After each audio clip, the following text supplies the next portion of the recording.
You did it, didn't you? You fell in the Hendrix trap. It's a Strat trap. I'm just gonna tell you now, because I fell into it years ago. And you know what? It's okay. It's a cool trap to be in. But what I'm talking about is Hendrix has such an identifiable sound. It's so strong. As soon as you pick up a Strat, you know, everyone just goes, and you're like, Jimi Hendrix? And it's instant. It's the same with Eric Johnson. So many of these iconic players who just have a sound, it's hard to shake the influence. But what I want to do is take what Hendrix inspired and try to twist it a little bit and turn it around a little bit. So I'm going to show you a Hendrix inspired lick, and then I'm going to twist it a little bit and kind of try to do our own thing with it. And real quick, before I forget, I am tuned down a half step. It's Jimi Hendrix. You got to tune down. If you want tabs, all that stuff, it's linked down below in the description.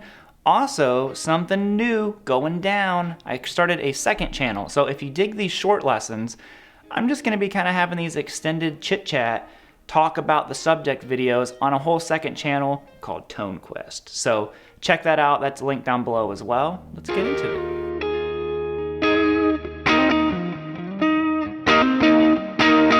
Okay, so the trap that I'm talking about is the Hendrix double stops. They sound so good all the time.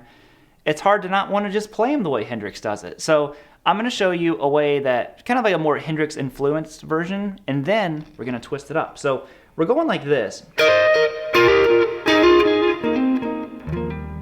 So nothing real complicated, just all based out of this E major idea, but that is a very Hendrixy way of doing it. Those, you know, double stops that are right next to each other. A lot of those thirds, fifths, that kind of thing is what I think of with Hendrix. So I'm up here, think of box 2 of your E major pentatonic scale. And all I'm going to do is I'm going to bar my index finger across 12th fret on the B and the high E, and I hammer on to 14. Okay? And I go back to 12 on the B and the high E. Boom. That's the Hendrix thing. He's always doing it with his chord. Okay? So if you get that little idea of barring the notes together, you're on your way. You're Hendrix stuff. So what I'm going to do now is I'm going to transition to this.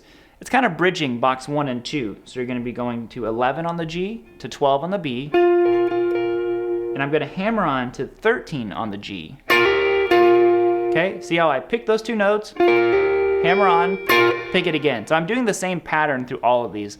Obviously Hendrix is much more complex than this, but just to get the idea down, this is what we're doing. Now all I do is I slide it down a full step. So I'm going to go to 9 on the G, 10 on the B, and then 11 on the G. Now we're just hopping up a string. This is straight on box number 1 at this point. 9 on the D and G.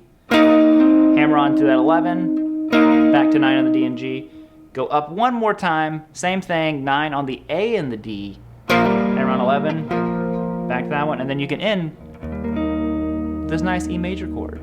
Open low E string. 11 on the D. Or sorry, 11 on the A. 9 on the D, 9 on the G, root, 3rd, 5th, root, E major up. So now, let's make it not sound like Hendrix.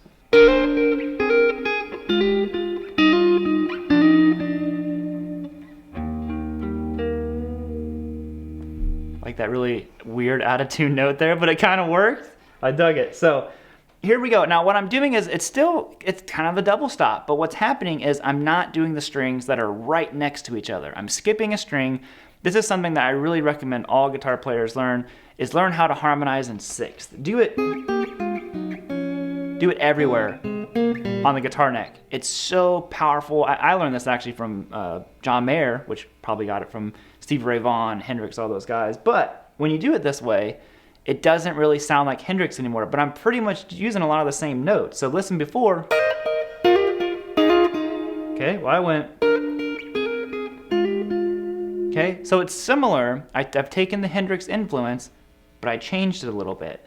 So what I'm doing is I'm going to hold down 13th fret on the D. I use my middle finger for that one, and then 12th fret on the B. Now you are going to have to either use your pick in your fingers or just all fingers. And I hammer on to that 14th fret of the B. Okay, same pattern, that hammer on, then back to the opening. Okay, then I shift down. And all I'm doing here is I'm going to go 11 on the D, 10 on the B, to 12 on the B. Okay? Shifting up now, I'm gonna go to 12 on the A string, 11 on the G, okay? And I'm hammering on to 13 on the G. Right there, so we have. Shifting down again. Now I'm gonna go to 11th fret on the A string, 9th fret on the G, and I'm hammering on to 11th fret on the G. You're almost there, one more. We got 9 on the A, to 8 on the G, hammering on to 9 on the G. Okay? And I just end with another E major here. Wow, my wrist popped in a weird way, that hurt. Maybe avoid doing that. But this E major that I'm doing here is just open on the LOE, 7th fret, 6th fret, and 4th fret. So I'm just root, root, 3rd, 5th. Just like the other one, you know, just voice a little bit differently. So all together.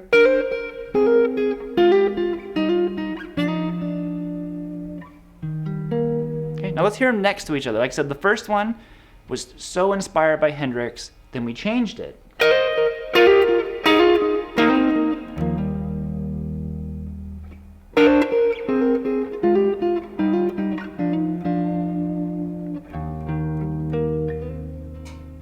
And that's gonna be it, guys. Thank you all so much for tuning in. If you would, leave a comment down below. Who would you like to see? What other guitar traps are there out there? Also, don't forget, check out the second channel if you dig this lesson video. Maybe you'll dig what's going on over there as well. All right, I'm out of here, guys. In the bluesy.